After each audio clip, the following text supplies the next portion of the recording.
Programming on WCS-TV is brought to you in part by a donation from the Middle Tennessee Dr. Pepper Bottling Company, serving McMinnville and Warren County since 1938.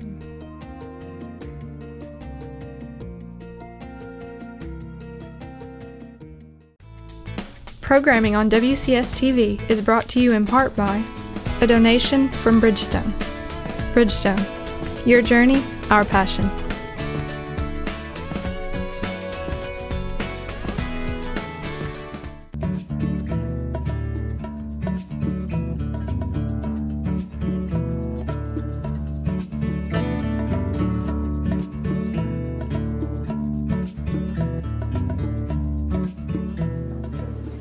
Okay, at this time I'd like to call the Warren County School Board meeting to order, and I'd like to ask for approval of the agenda. Do I have a motion to approve? Motion to approve.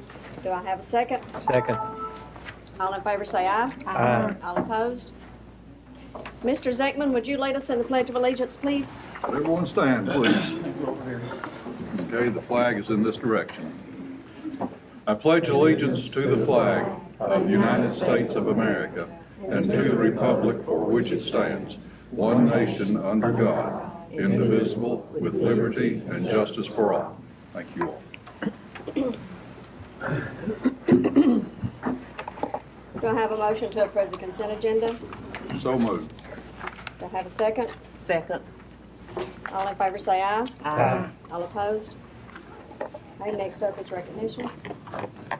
I have a few recognitions tonight. We want to do some of our academic recognitions during the operations report, but I guess, Coach Holt, do you want to introduce your players here?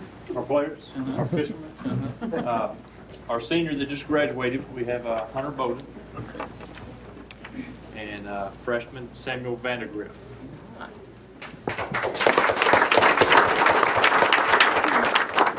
You want to tell them a little bit about recognizing them tonight, their achievement? We can. Just a quick history. Hunter was kind of instrumental in getting the program off to a start a couple of years ago. He approached me.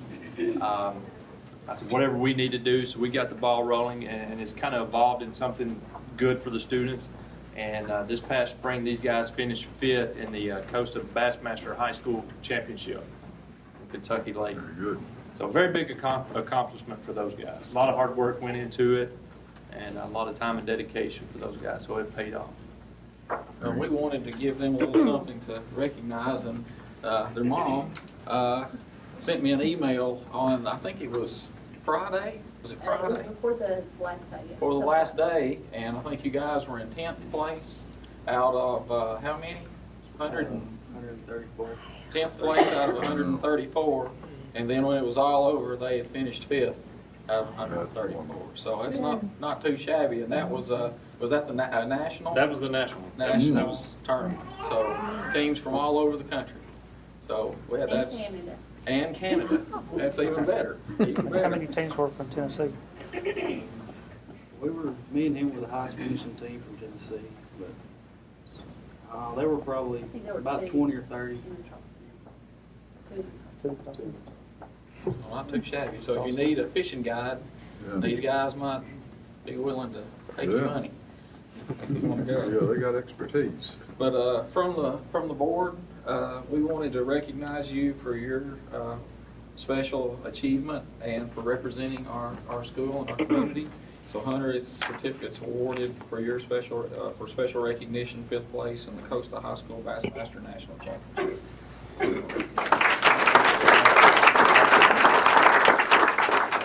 Samuel, same way. I wanted to recognize you for your 5th place finish in the Costa High School Bassmaster National Championship. All right. Just appreciate you representing our school and our community well, and wish you well in everything you do. Maybe we'll see you on the real deal one day, professional fisherman one day. That's the goal. There you go. There you go. Well, thank y'all. Thank you. I don't know, First Sergeant Howard, you seen him? He was in the parking lot drilling kids when I left. Okay. Well, we may wait on him, see if he's going to come over later. He was with his group. So I think that's all the recognitions we've got right now. And then we will come back to him if he comes in. Next up is student advisory. Do we have someone here to give the report? There they are.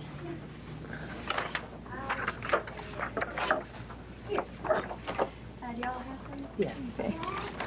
I'm Emma Holmes. Now I'm part of the student advisory at the Warren County High School. And well, the first thing was last Friday we had a pep rally for the football team, and it was really big, and a lot of kids came out, and I really liked it personally. And then for the seniors, we have a float meeting tomorrow at West Elementary in the cafeteria at 5 o'clock. And then the Raiders team at the high school will be traveling to Estelle County High School in Kentucky to compete on August 28th for the first high school Raider competition. And then the last thing on our monthly report is Club Rush will be soon. And it's where all clubs will participate in recruitment of students in school participation. That's it. Thank y'all. We might have questions. They might have questions. Oh, okay. Yeah, I can answer. Mr. Holmes asked if they might have questions. What are dads for? Thank you very much for your, sorry about your father. So is she. Okay, next up is operations report by Mr. Cox, and I think that is on page 14 of our presentation. Okay. We'll skip kind of to our, down the agenda a little bit. I think, Autumn, if you got anything to report on our 90% reading goal, and kind of the things that we're working toward with that, if you just want to give a little report about kind of where we're at and what we plan on doing this year. Okay, I can certainly do that. I think Mr. Cox will get into some of our scores a little bit later, but I guess the most important information is that we're going to be expanding our Ready for Kindergarten program this year. You might remember that's the parent engagement program that we started last year with about 30 kids. The class meets 3 times a year, and we had about 96 participants across the 3 sessions. Most of those were returning participants, which is what we want because they get the full series of the class. But just to give you a little bit of information about the number of sets of information, if you will, that we gave to parents, it was about 96. It was in the 90s, I can tell you exactly. Which, again, was 30 kids last year, around about 30 kids. This year, we are expanding, I think, as I said, and we have gotten information that we will be receiving 210 kids, which is great news for our community and is a really rapid rate of expansion just between our first year and our second year. And all of those kids will be in the 4 to 5 age range. So we're going to be providing that class to all of our pre-K parents in our voluntary pre-K program. We've also got some other avenues by which we'll try to fill our other 50 seats that we'll have kids for. We have around about 160 students in our pre-K program, so of course that leaves us 50 additional kids that we'll serve through other outreach programs that we have, reaching out to the daycare programs in our county and through community events like the Autumn Street Fair and handing out books at the fairs and things like that. So that's the biggest piece of information that I can give you right now. We have just about distributed all of our books from our summer read-up program. Again, that was about 3,000 books, and we've seen a lot of involvement through that. So we're getting mounds and mounds of benefits through our Children's Reading Foundation and really trying to make sure that our kids, as they enter kindergarten, are coming to us ready, and the Ready for Kindergarten program will really help us do that. So more information will be provided to you when we get those classes set up. There'll be training through for our facilitators that we have. All our pre-K teachers will be facilitators, and I've also spoken with some kindergarten teachers who will be facilitators. So it's great news for our system, and I know it's going to provide really great results for next year's kindergarten class. So, any questions? Madam Chairperson, if I could, I don't think you can repeat the message of reading at grade level too often. So could I ask Mr. Walker from high school, could you come over here? Okay, Ms. Turner, don't go away. If you weren't aware of it, we recently did a program on WCPI, the public radio station, about this very subject. And when students get to the high school, Mr. Walker, and they're not reading on grade level, there's a pretty serious penalty that they pay. Could you talk about that? Well, first of all, Bill, what generally happens in this situation is it becomes a behavior problem. And with the behavior problem, really doesn't address the issue of the reading. We tried to implement RTI a couple years ago and still kind of fumbled through it. Being one of the first high schools, I think, probably in Middle Tennessee, with the help of Ms. Wood and Ms. Turner. So this year, we saw kids grow exponentially, coming in on a third, fourth grade reading level, to actually exit their freshman year reading at grade level. You know, it's really hard when they get to us if they're not at least close to grade level. It's a struggle. And usually we've been trying to band-aid it as best we can, but the RTI seems to be really helping our kids. I use one example, one teacher to move 10 kids this year to grade level, and she only had maybe 25 kids. And the others grew, but not to grade level. Mm-hmm. To the last day, I did an eval, and they were reading the book Unbroken. And a kid that I've known this tall, who was nonverbal, severe dyslexic, stand up in front of the class reading. That's amazing. So, I mean, if they can't read when they get to us, it's going to be a tough road to hoe. Well, I just like I say, I don't think we can repeat this message too often. And that's why you see all over the county the little yard signs that encourage parents to read 20 minutes a day with their children. It's just, I can't imagine anything we do in the school system that's more important than the reading. And I'm very thankful that the RTI, that's response to intervention, that you do have the interventionists who can come in. I'm amazed that you could get that much gain in 1 year. That's remarkable. And I think the emphasis that they put on, I know when they come to me, when a kid is struggling in math and ELA or reading, we're going to go reading first. Mm-hmm. I mean, that's a priority. Yeah. And I'd like to say those students that come to him in 9th grade reading on a 3rd grade level, you know, or even lower, I'm sure in some cases, are usually the kids that come into kindergarten 2 to 3 years behind. And when you think about a 5-year-old 3 years behind that has the academic skills of a 2-year-old, you can imagine how challenging that is. So I know one of the taglines is when they start behind, they stay behind. When they start ahead, they stay ahead.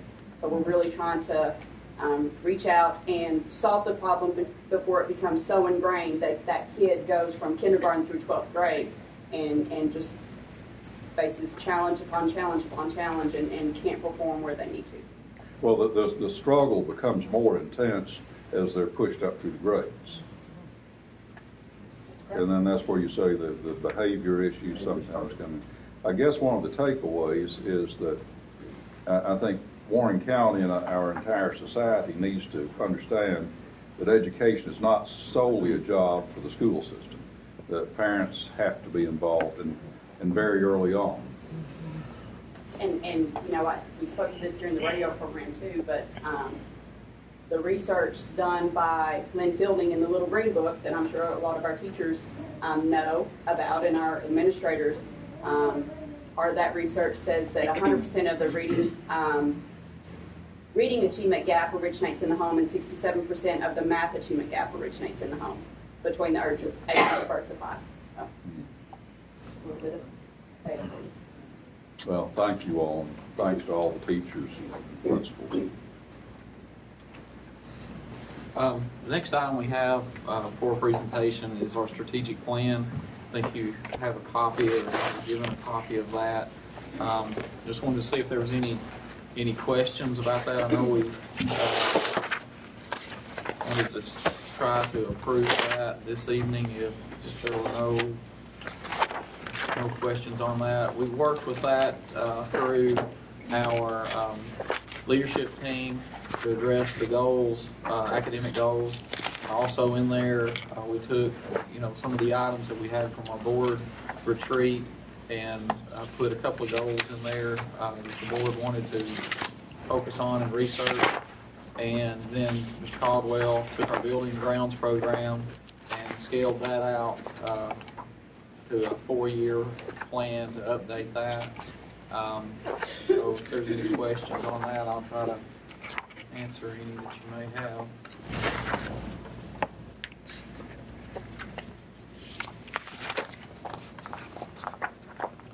Is this something we put on the website or anything? Yeah, once it's approved, we always put it on our website so everybody can see it, and then this kind of springboards our schools into their school improvement plan.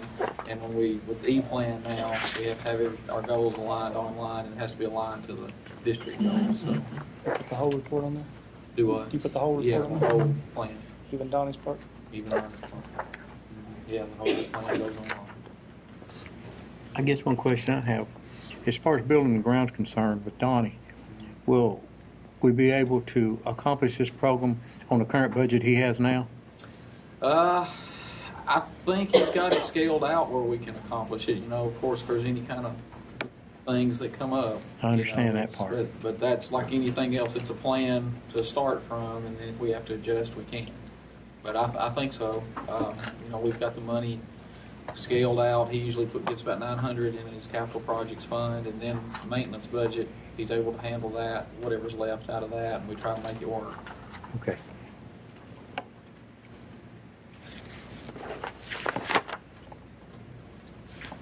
Any other questions?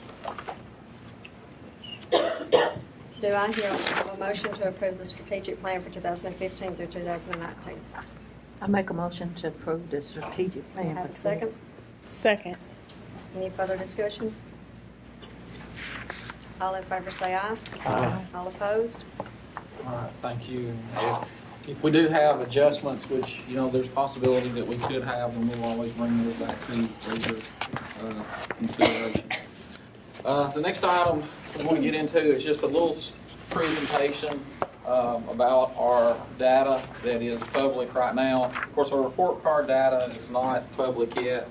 Will not be public until October. We've not actually seen that. And we have some projection data on here. Our graduation rate is our own projection, but we're going there. I'll try to get out of your way so you won't get my bald head in the picture. I just want to say, first of all, how proud I am of our staff, our principals, and all of our school staff for the job that they've done. We've made some strides. We've really made some growth in some areas. We have some challenges in some areas, but we always do. And I'm really pleased with the effort that we've got and the progress that we've made over a period of time. Accountability is going to change this year. This is the last year of AMO's, annual measurable objectives as we know it, and gap closure goals. So we'll go into a kind of a three-pronged approach to accountability for a year, and then we'll have a new accountability system. So within the next couple of years, it's going to change twice. Another item on this for just the information is, our alignment to the test has been difficult. It's been a very difficult testing environment for the last couple of years. Standards have changed. Alignment with the test and the curriculum we teach has been off, but we've still been able to make some progress on that and kind of maintain. So very proud of that. In our achievement and gap closure, those are the two things that we're set our goals on this year. We had 9 achievement areas. We did not test math at the high school level this year because we moved away from Algebra 1, Algebra 2, and Geometry to core math. So we did not have any math scores at the high school level to go on our accountability this year. And then our gap closure areas, there were 11 that we qualified for, and those are racial subgroups, Black, Hispanic, Native American, economically disadvantaged, special education, and ESL. So those are the subgroups we had to look at. So you must meet or exceed the achievement and gap closure by meeting the majority, half or more in those areas. So you can kind of see our data story. I included 13, 14, and 15. In achievement, 13, we met 8 of 11. In 14, we met 6 of 11. And this year, we met 7 of 9. So we improved a little bit there. We made all of our elementary goals, and except for 3-8, reading language arts, which, you know, that's our focus, and Autumn spoke to that a little bit. Made all of our high school areas except English 3, and we performed above the state in 3 of those targets. So our meeting a majority, our district was ranked in the second highest level, which is achieve, not exemplary. It goes exemplary, achieve, in need of subgroup improvement, and in need of improvement. So we, or for achievement, were ranked as achieve, not exemplary. Gap closure was a little bit more of a struggle. It's been up and down. 13, we met 1 of 14. Last year, we had a good year with gap closure. Met 8 of 14. This year, met 2 of 11. Even though we performed better than the state in 8 of those 11 targets, we didn't meet our target of goal. So, you know, we did close the gap. We just didn't close it as much as we had, you know, set our goal of closing. But still outperformed the state in 8 of 11. Meeting the majority of those targets, our district ranked again in the second level, which was intermediate possible. So we moved out in need of subgroup improvement. Last year we were in need of subgroup improvement. So we moved into the second level, which is termed intermediate. And at the bottom there you can see what intermediate means. It means that we met the majority of achievement or gap, but not both. And then we ensured that students with disabilities, racial minorities, economically disadvantaged students moved forward in half or more of the target areas. So we moved, we just didn't move as much as we needed to move to close some of those gaps as required. So we were one of 66 districts out of 144 to be considered intermediate. So that's good. Anytime that you're in an area that doesn't have the word improvement in it, that's always good. So, you know, we're intermediate is a good thing. Continuing on, our district has a composite score of 3. Last year, in 2013, we were a 5. In 2014, we had dropped to 1 overall, and now we moved back up to a 3. So 3 is the middle of the road. The composite is made up of end of grade math, reading, science, biology, chemistry, English 1, English 2, English 3. So that's what makes up the composite. So we improved in that area. Achievement chart, tried to scale that out a little bit for you for all of our subject areas. Again, when we get our report card, there'll be a grade attached to that. I had some ups and downs. The ones that the second column, the lighter blue shade, is where we improved. Like in math, we improved 6.3%, dropped 2.9 in language arts, 0.3 in science. Biology was probably our biggest drop, 10.8. Chemistry improved 2.7. English 1, 2. English 2, 5.6. And then we dropped in English 3. And I think, as we said before, English 3 is an area that Mr. Walker and I have talked about quite a bit. We have a lot of students that dual enroll and take AP courses in there. So they don't take our English 3 exam, which kind of reflects a little bit on that. So all of our students aren't tested like they are in the other areas. So ups and downs a little bit there. One thing I would like to point out is our English 1. It's our highest area, 72.5%. A tremendous job in English 1. And over a 3-year period, I think Ms. Wood has done a little bit more research on that and met with those teachers. And it's phenomenal the way they're moving those students. So we'll bring you a little bit more information about that down the road. Our value added, you can see in 13-14, we were above where we needed to be. We did drop a little bit this year in our English language arts and a little bit in science, less than a point, but we did have a little bit of a drop. Math value added was at 2.5.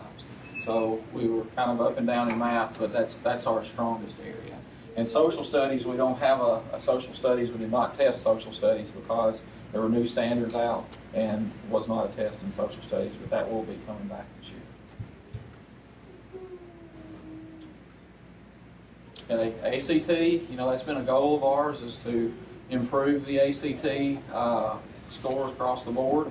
In the 4 categories there, one of our goals was not only to improve the composite, but the number of students or percent of students that are scoring at the college readiness level. So you can see in 13 we had 9%. We improved that significantly last year to 12%. It maintained it this year at 12%. And then the state is at 20%. English, we dropped about 2 percentage points there this year after an increase last year. Math dropped about 3 points there compared to last year, but we did improve in high school reading 1%, and science pretty significantly there along with the state average. But we're still behind the state average in ACT, so we still got a lot of work to do with ACT. But improved in 2 and dropped in 2. Composite, you can see over a 3-year period we improved 0.5% last year, maintained that, and the state is at 19.8 in composite this year. Graduation rate, again, this is a projected score. It's not confirmed yet, but you can see from 2010 to present, kind of been up and down, up and down. Over the last 3 years, we've improved pretty significantly, 87.5, 89.0, and this year, that's our projection, is 94.4. So that's a pretty good jump, and a lot of credit goes obviously to our high school folks, but our high school annex program, I think over the last 3 years has counted for about 300 plus graduates, and that program is just outstanding. And Carl Curtis and now Courtney Bennett is over there running that program, and Carl's in this new position, so hopefully we can keep that pipeline going. So that's a projection, so hopefully that'll hold true when it's confirmed. Just some conclusions. 13, achievement was a pretty strong point. 14, again, we met our majority. Achievement this year was our strongest area. Gap closure was our need, again, in 13. Significantly looked at increasing the SPED population, the ELL population, and economically disadvantaged while improving the comparison group. In 14, we improved in all gap areas. We declined a little bit in some areas, but still improved, like I said earlier, in 8 of those areas above the state. Math was our biggest area, 6.3% over the last 3 years, 7.1% improvement in the last 3 years in math. So math has really been our biggest mover. And then reading language arts, that's the area we've got to focus on, is we've declined about 9.4% over the past 3 years. So that's our consistent fall. So we've really got to get busy in reading language arts. Conclusions here again with the high school. Chemistry, 2.7%, 2% English, 5.6%, and then biology and English 3 are our challenge areas. Improvement plan, of course, we looked at our improvement plan with our strategic plan, and you just approved that this evening. We did a lot of professional development this summer. These folks have gone to professional development above and beyond the call of professional development, and hosted that at our high school this year, so we're happy that we were able to do that. Continue to work on our PLC process. So we looked at our data tracking last year so that we turned that more over to the schools rather than me, which I had a hard time with, but I made it through it, and we're still working on that. Summer PD allows our teams to identify the curriculum standards in 10 Ready. They're working on that with the ESA forms now and getting those in so we know exactly what we're teaching and when we're teaching it. Those are the essentials. And we have a strong push on reading and writing district-wide. And Betty and Autumn and our principals have really worked on reading and writing because we know with 10 Ready, the test is not going to be multiple choice. we've been working on that for the last 2 years, and hopefully that will pay off down the road. And then control what we can control. You know, one constant is change. You know, change is abundant. We can't, you know, control change, but we can control what we can control. So we're working on that. Celebrations. Our district performed well overall.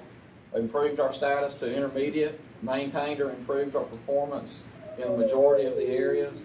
Our gap closure in elementary and high school areas is still a challenge. 11% in math over the past 3 years. I think I misquoted the other part, but we had 168 more students proficient advanced in math than we did 3 years ago, which is great. We talked about those areas, so those are definitely celebrations there. Our composites overall, when they look at the overall composite, I showed you the overall and the subjects that were in there, but district in numeracy we were at a 5, and when you combine literacy and numeracy we were at a 5. So when you throw the 1 in for the reading, that's where it pulled us down to the 3.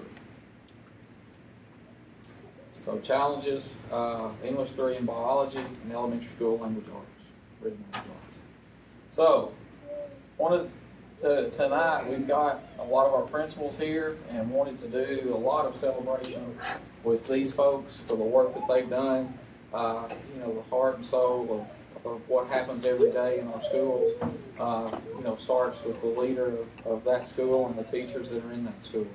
So these are, you know, every year I try to go in and look at our value-added data and look to see where we fall compared to every other school in Tennessee. And is it, I don't know, I guess you can call it an official, unofficial ranking. But when you list, to me, when you list every school in Tennessee and then you find out where you're at, to me, that's kind of an official ranking. So we had several schools this year that scored in the top 5% of schools in Tennessee. And we've got certificates, but I wanted to go through the list and then I wanted to recognize you all. But Eastside Elementary, with Ms. Prater is here, 6-8 math and 3-5 math, number 26 out of 632 schools, number 25 out of 1,071 schools. Not too bad. Bobby Ray, we still have the folks responsible for that here tonight. 3-5 math, 17 out of 1,071, and second grade math, 17 out of 391. And then Centertown Elementary, second grade, not only in the top 5%, but the top 5 in the state in second grade reading. So 5 out of 391 and 18 out of 391. So very proud of that. And then we also had some schools in the top 10% in the state. English 1 that I mentioned earlier, 27 out of 349 high schools. Middle school, Warren County Middle School, 6-8 math, 40 out of 632. Bobby Ray again in reading, 19 out of 225. Irving College in first grade language and first grade math, 14 of 225 and 16 out of 225. Hickory Creek in first grade language, 22 out of 225. And then Eastside again, overall composite, 84 out of 1,069. So I want to recognize, I'd like to ask the principals of those schools to come up as I call your name and just kind of stand up here, and we'd like to recognize you for your leadership and achievement. So, Ms. Hillis.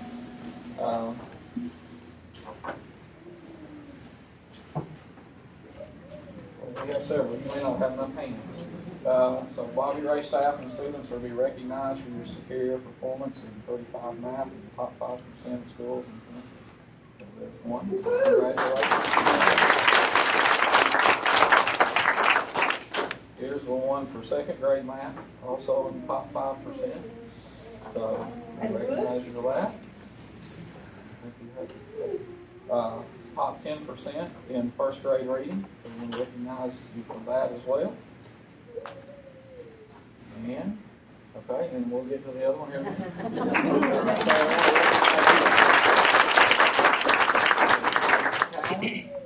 Centertown, as we said earlier, second grade reading, Centertown in the top 5%, I believe top 5 in Tennessee. All right.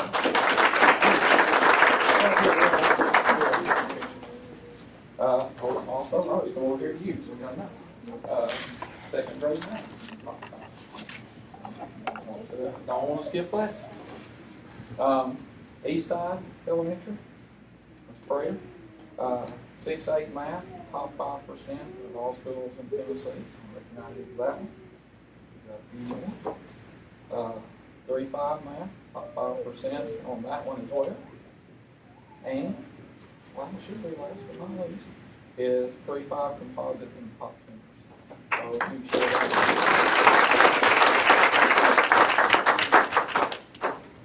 all right, Hickory Creek. You want to? This is yeah. You got kind of dual purpose here. The Hickory Creek top 10% of all schools in Tennessee, first grade language. So, all right. And Irving College. I don't know if Mike's kind of we'll let Rachel accept. There you go. So Irving College Elementary, top 10%, and first grade language. And hopefully should have another top 10% in first grade language. So congratulations.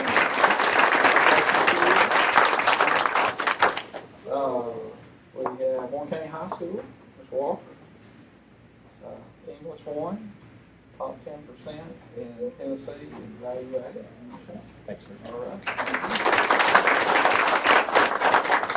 And then Warren County Middle School, 6-8 math, top 10%. All right. I recognize the efforts of these folks. You know, being the principal, I've said many times, is probably the hardest job in our system. They deal with a lot, and best laid plans a lot of times are all put to aside when you get to school. But I'm just proud that I'm associated with them and able to work with them every day. They do an outstanding job, and we want them to share that with their staff.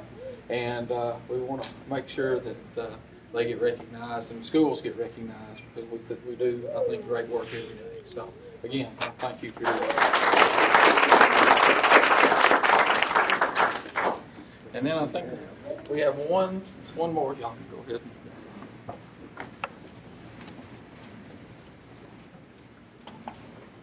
You know, last year we had a couple, 3 schools that were considered focus schools, which focus schools is kind of a area where you can fall into with gap closure or subgroup issues.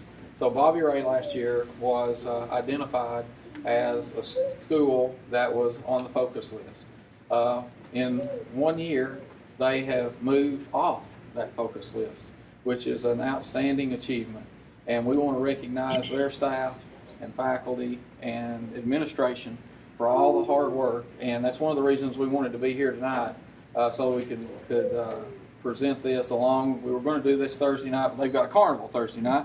So we wanted to make sure that all Bobby Ray staff was here. So Ms. Phyllis, I want to read this to you. Bobby Ray Memorial in recognition of significant academic progress and being one of only 18 schools statewide to exit the focus school list and come back in good standing. We'd like to present that to you. Thank you very much. And to your staff.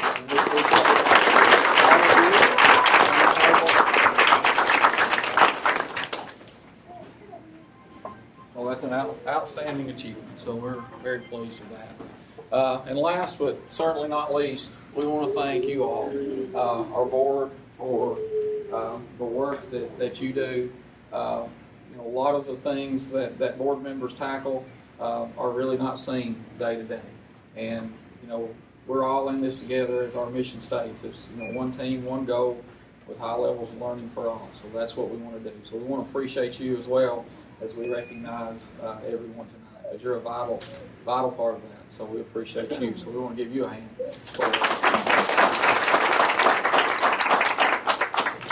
All right, so that's kind of where we're at on the presentation.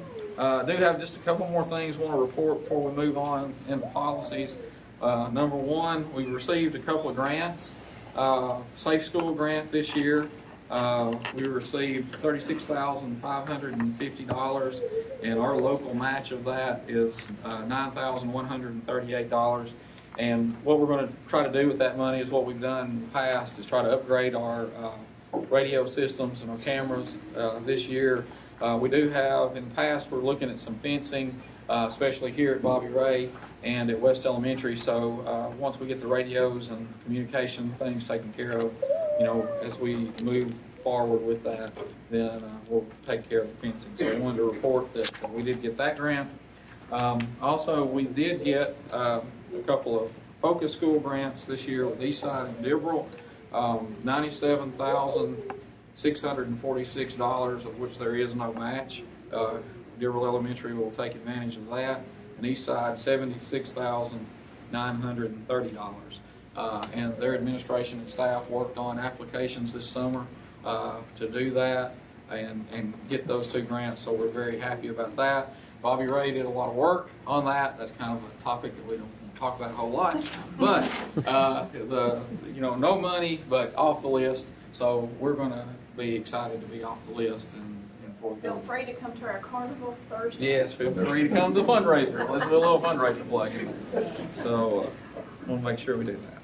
All right, I think that's all, Madam Chairman.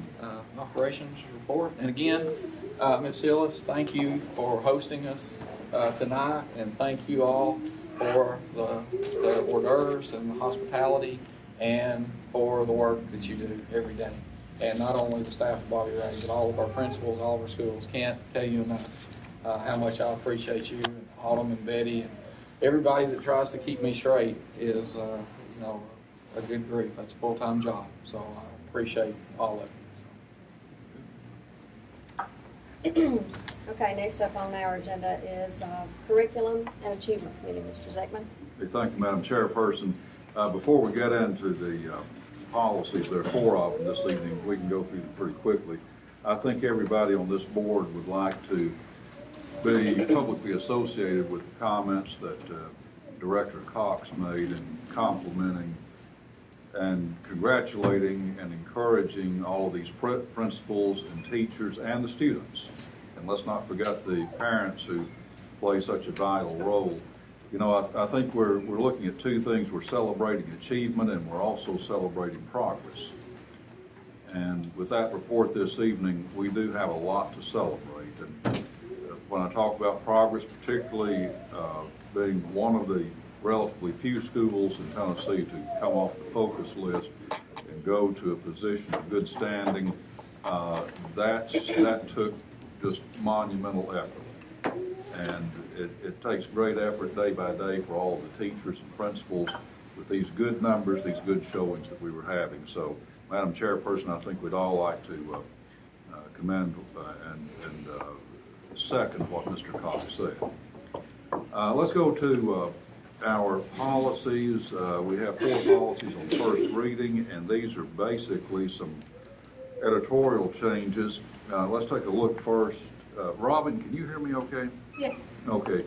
I'm going to ask you and Bobby just basically help me maybe point up the changes. The first one is, okay, I don't have it in my package, but GBLB, procedure for granting tenure and loss of tenure status. This is something we visited earlier. So, Robin, what's the basic message? Okay, well, the law changed a couple of years ago on tenure, and we did our prior policy sort of was a hybrid. It talked about the tenure law before the change and after the change, and so we just went ahead and did away with all the before language, and then added basically the requirements. The first 4 are the state requirements for being eligible for tenure, and then because of the way our testing is done, the time that we acknowledge tenure is changed from the spring of the year to the fall of the year to allow for the test results to come in. So that was changed to state that it would be in the fall of the year. And then the next section just highlights that the team evaluation will be used for purposes of tenure and what the requirements are there. It also does state, the new procedure that anyone that's notified that they will not get tenure shall be notified within 5 days. That's a new law this year. 5 days of the last instructional day. And then the last, it talks about loss of tenure for people who get it under the new law. It is not a permanent tenure. It is a status that you achieve, and you can go back into a practitioner and come back up to tenure at a later date based on that overall efficiency and evaluation. So basically, these were changes enacted into law by the General Assembly, and we're just adopting our policies to conform to the law. Yes. Okay. All right, let's look at IHA, the grading system, and it looks to me like the big change here is we're going from the parents portal from Power Schools to Skyward. Yes, and as well, the last section on page 2, line 15, starting there, this just allows us, and again, this is based on the new statute, if we don't get the scores in before at least 5 instructional days before the end of the school year, there is an option to not include those scores because they would not be able to be put on report cards at that time. And last year we were able to do, last year, year before last. Year before last, we had to ask for a waiver. We had to ask for a waiver to do that, and this just allows us, the legislature has made this law so that we don't have to ask for a waiver if that happens. We can do it as a part of our policy. And just as an update for the board, we've already been notified that in elementary that we will not get quick scores. So this will be in effect this year. In high school, they're working on changing that with the state board. So we know for a fact that's, not going to get those in time to be on report cards this year.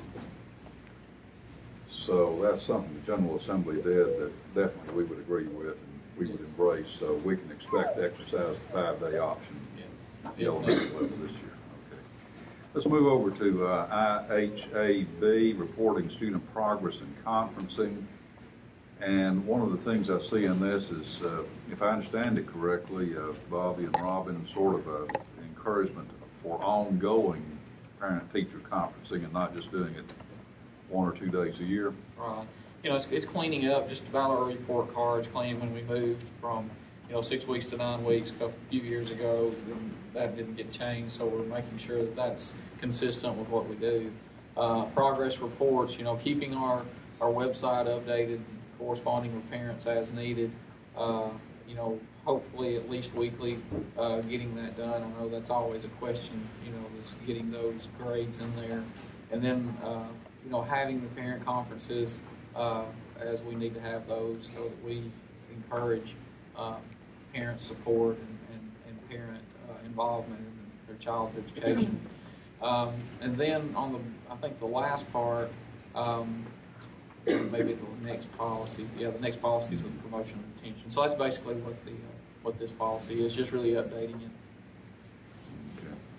On that next policy, IHE is the last one in your package, promotion and retention. You'll see on page 1, lines 10 through 12, and this calls for basically closer conferencing between parent and teachers and notification if there is an issue. Again, cleaning that one up. The retention policy has always been in the past that we try to have a meeting 6 weeks before the end of school if we're going to retain a student so that we make sure that the parents are aware and know what we need to do. We tried to back that up 1 week before the second semester to have those conferences to make sure that if it's looking like the student is not performing where we want to, obviously we don't want to retain anybody, that we get that done early, and then we continue that process all the way through the second semester. Basically changes the timetable. Well, all right, those are the 4 policies for your approval on first reading, and you'll find those starting on page 24 of your board packages. So, Madam Chairperson, I'm going to move for adoption on first reading of policies GBLB, IHA, IHAB, and IHE. A motion's been put before the board to approve these policies on first reading. Do I have a second? Second. Is there any further discussion? On IHEs, on line 11 and 12, that's just the conference, right? Yes.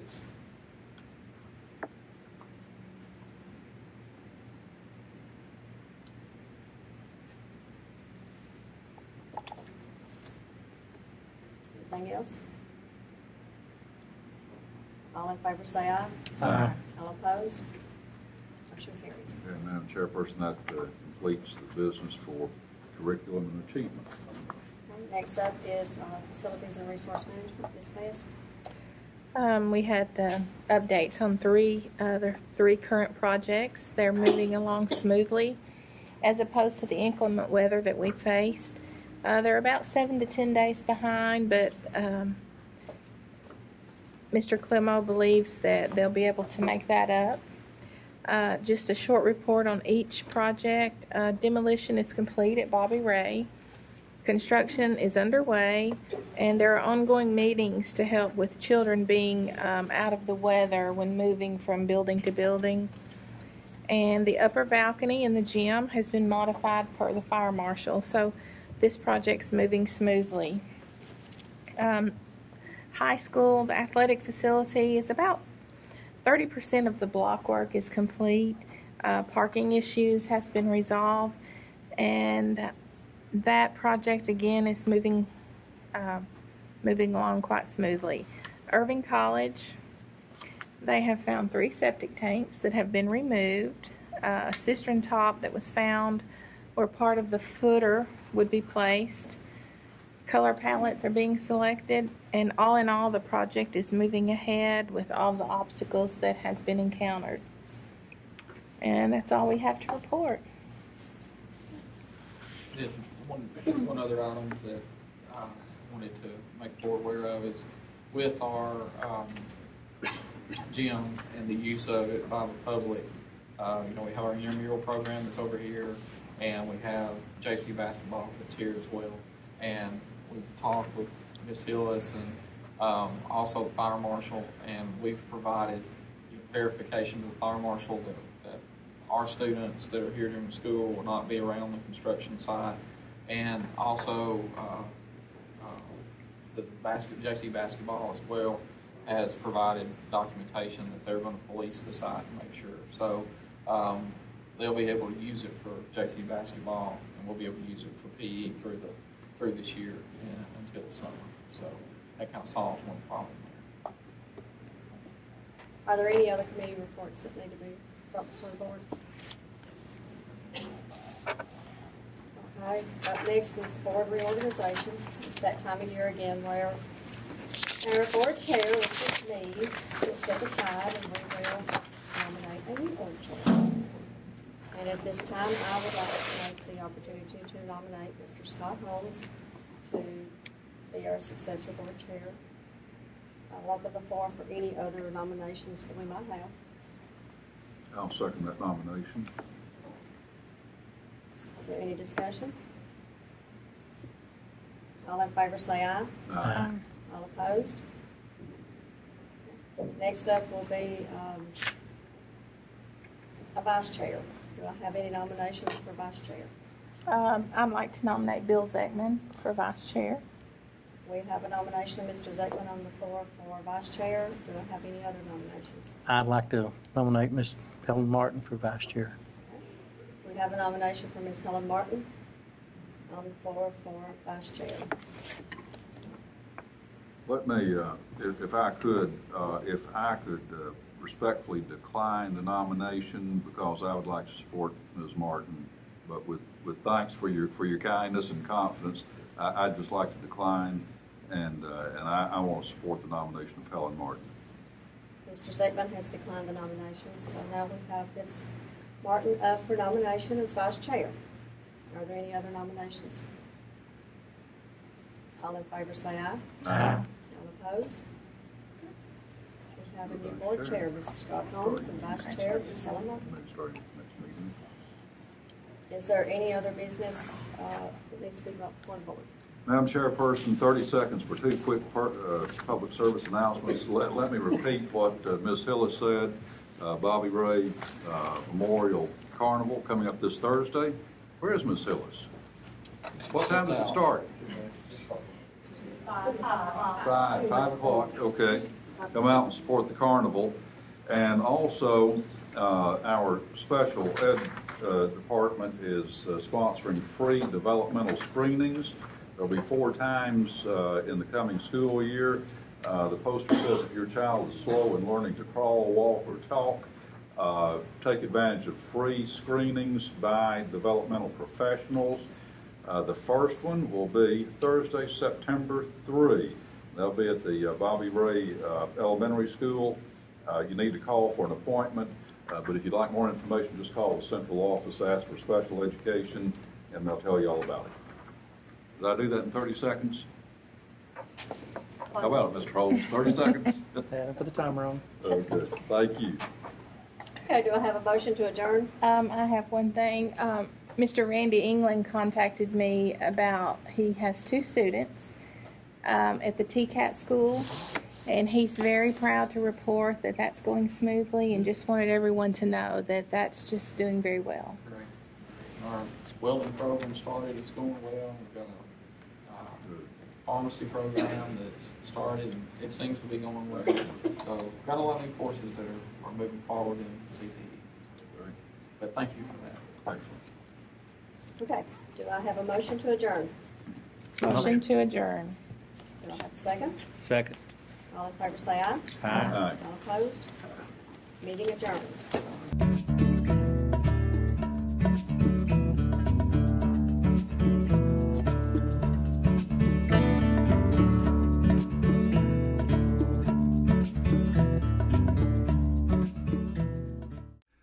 Programming on WCS-TV Channel 180 is made possible in part through donations from your McMinnville State Farm agents Lee Holland, Norm Barnes, Neil Helton, and Bill Zeckman.